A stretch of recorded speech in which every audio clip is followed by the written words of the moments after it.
Amigo, bukuyog di mo. Puro mga marites, di ba inunpo ka? Marites na yanganan. Kung imong amigo tanan, mga ito sa asa dira, kuyog po ka. Sumuna nga mailhan ka, makadetermine mo kung kinsa ka, kung sa mga friends. Welcome to Born to Praise TV channel. We're created to worship. Good relation to kinakay friend na for a reason lang. Nanay rason nga, okay, friend ka kay rason. Eh, para makahulang ko niya upuan. Para nakay tuyo sa iya. Hindi ka, ikanwa, friend na nani mo in a season. Season na, nagsila ka ka, mo siya classmate. So, na-friend mo siya. So, hindi forever na ka mo. So, friend for a reason, friend for a season, and friend for a lifetime. Isa mong friend for a lifetime. Jesus is our best friend. So siya ang atong friend for a lifetime. Because imong mother nakaila ni Jesus, you need to listen to your mother. Kay nag-guide si Jesus diha niya in order to advise you, to teach you, to guide you. So kung imong papa na hindi mo, syempre maniya kanya kay naadra ang advice ni Lord na iya isulti niyo. Kung imong higala, dunay kinaiya nga yan ni Kristo na sayon siya sa tanan, paminaw niya. Kung naging tawag, right circle. Imong mga kahigalaan, imong mga friend, nakita ni mo na niya ang motivation sa pulong sa Ginoo niya. You need to listen. Kay pinaagi ni Ana, mabutang ka sa dapit nga dunay good relationship with the Lord, nga mahipahimutan ang Ginoo. Una mga igsuon. Dalaygo na itong buhing nga Diyos. Tungod kay dili tanan. Dili kita tanan, mahurot na ito paminaw ang advice sa mga tao. Unang winid sa pulong sa Ginoo. Una gani nga importante sa kadausada, dunay word, dunay pulong sa Ginoo. Yes, matulad dunay pulong sa Ginoo. Naaba kaing ani? Naaba kaing ani na kauban nimo in sickness and in health? Katabi mo? Naaba kay katabi? Naaba kay kauban panaw sa gabi, panaw sa adlaw? Nga panahon magduol ka, makaduol ka niya. Nga panahon malipay ka, still makaduol ka niya. Nga panahon na naakas ka lisod, makapaminaw ka niya. Kung wala, lisod, kung wala ang kakatabihan kung hindi mo siya dala-dala, wala. So, kinanglagi mo, kanunay, ang tanan na relasyon nato, kinanglan na pundar sa pulong sa Ginoo. In short, duna kay pulong sa Ginoo, duna kay Ginoo. Nga imong yatagan kahimayaan sa imong pagkinabuhi adlaw-adlaw. Nagsuon. Saan man nato paghimaya sa Ginoo mura tay good relation? Kung saan man imo pagpaminaw sa imong mama, kung wala mo'y good relation sa imong papa, sige mong away. Saan man nato? Sa atong higala, sa atong classmate, di ba? Paguli sa kanay kung wala tay good relation sa atong classmate, di ba? Kung kahit tayo nga, di na muswina, di ba tumayaw kong classmate? Sapan mo ko ato? I-bully mo ko ato? Everything na asa ka mo ato, asa nga palibot, relationship is there. Nadi ang relasyon. So muna nga, anong tama ka palumuhan dun sa relasyon? We need Jesus. Una, nataga na ito good relation. Muna ang importante. Ikaw pat, ano sa pagtapos sa atong mensahe? Asong tapuso ni sa ikaw pat. Hallelujah. Kung doon na kay labas sa imuhang relasyon na may maya ang Ginoo, ang ikaw pat kinanglan right foundation. The right foundation is Jesus. Ang pulong sa Ginoo. Kay lisod kaayo magkinabuhi ng kalibutan na kung wala na itong nainhan pagkayo ang Ginoo. Kung dili ta kaila sa Ginoo, tungod na kay wala kay pulong makanunay natin. Itaon marag adlaw. Wala kay good relation sa Ginoo because wala kay pulong maimo ang gikabod matag adlaw. Di ba ang pulong sa Ginoo our daily bread? Atong pan sa kinabuhi.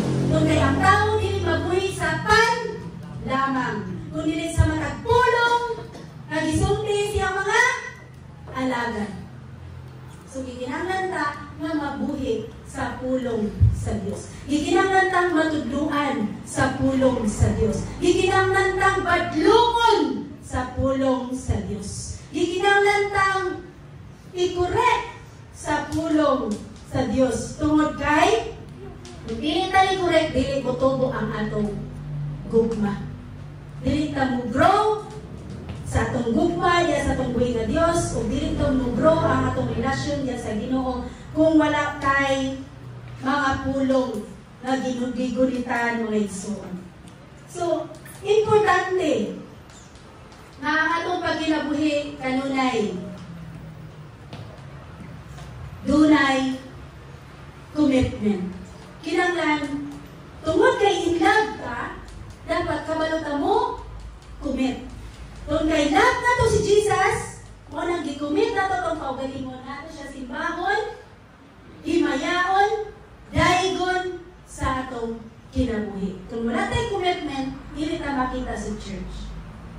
Apat, okay, doon na tayong commitment ng mga lagad sa Ginoo, kung kinahigugma siya una sa tanan sa atoa, mao na nga naatan.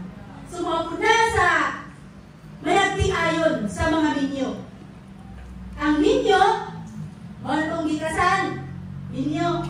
So, ang minyo, may kwarta o wala, kinahanglan magpabilin ang love. Dili lang ang love, kundi dunay commitment. Kaya dunay gikasan karon nga, kung wala na yung kwarta, biyaan. Kung wala na yung pira, serious na lang. So, sa ito pa, kung wala na yung kwarta, dapat dili yun na ito, biyaan in sickness and in health.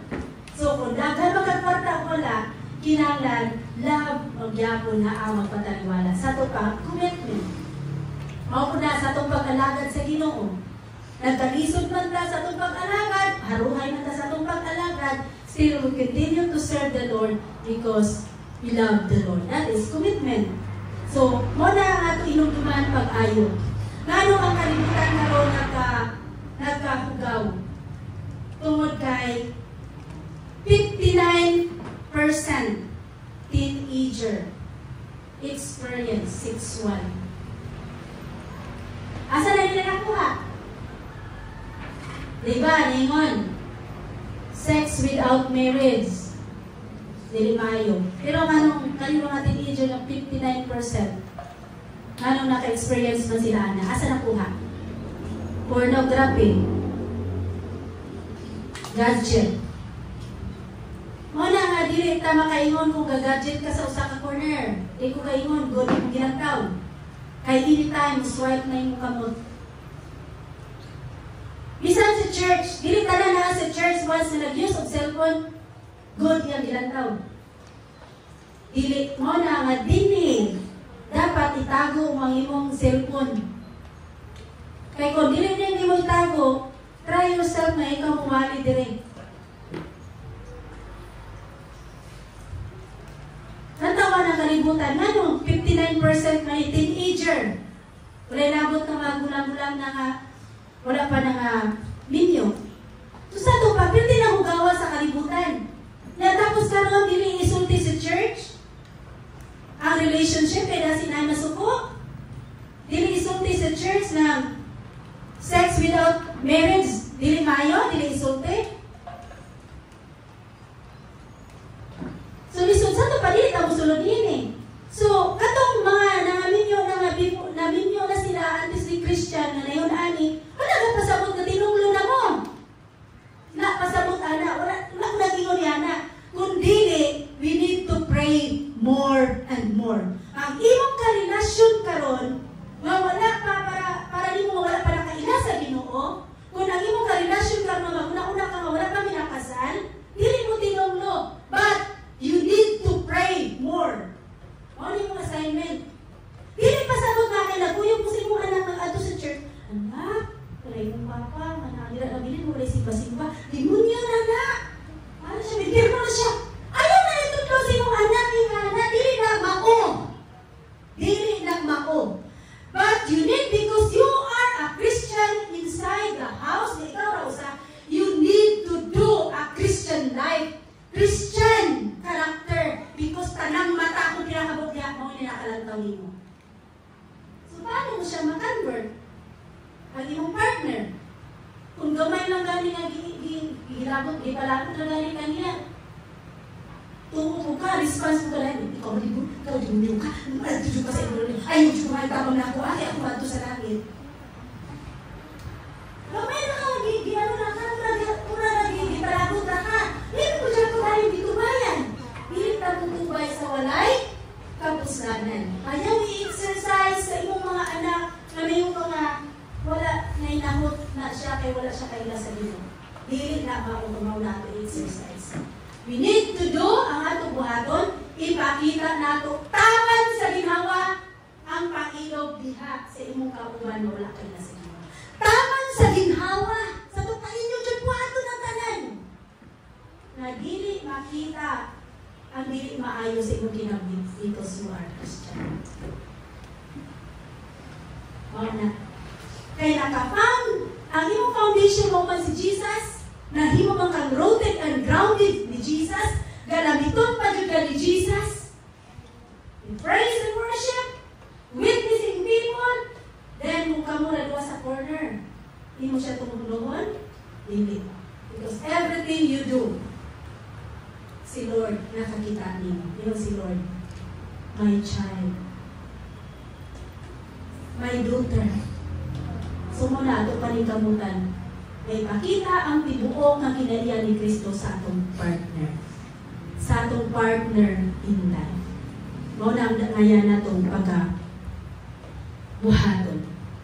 So mga igsuon, dili sa yon makigrelasyon sa usap-usa. Sa imong karelasyon karon. Apan, kini nga pulong sa Ginoo kanunay nag-remind nato. Love is patient. Love is kind. Dili, ang gugma dili masuko. So ayaw masuko pag dali. Gamay na gani niya nga sulti-sulti ni ko niya, masuko dahil kadayon. Mutuo. Mula hutay. Mula hutay gayon ang gugma.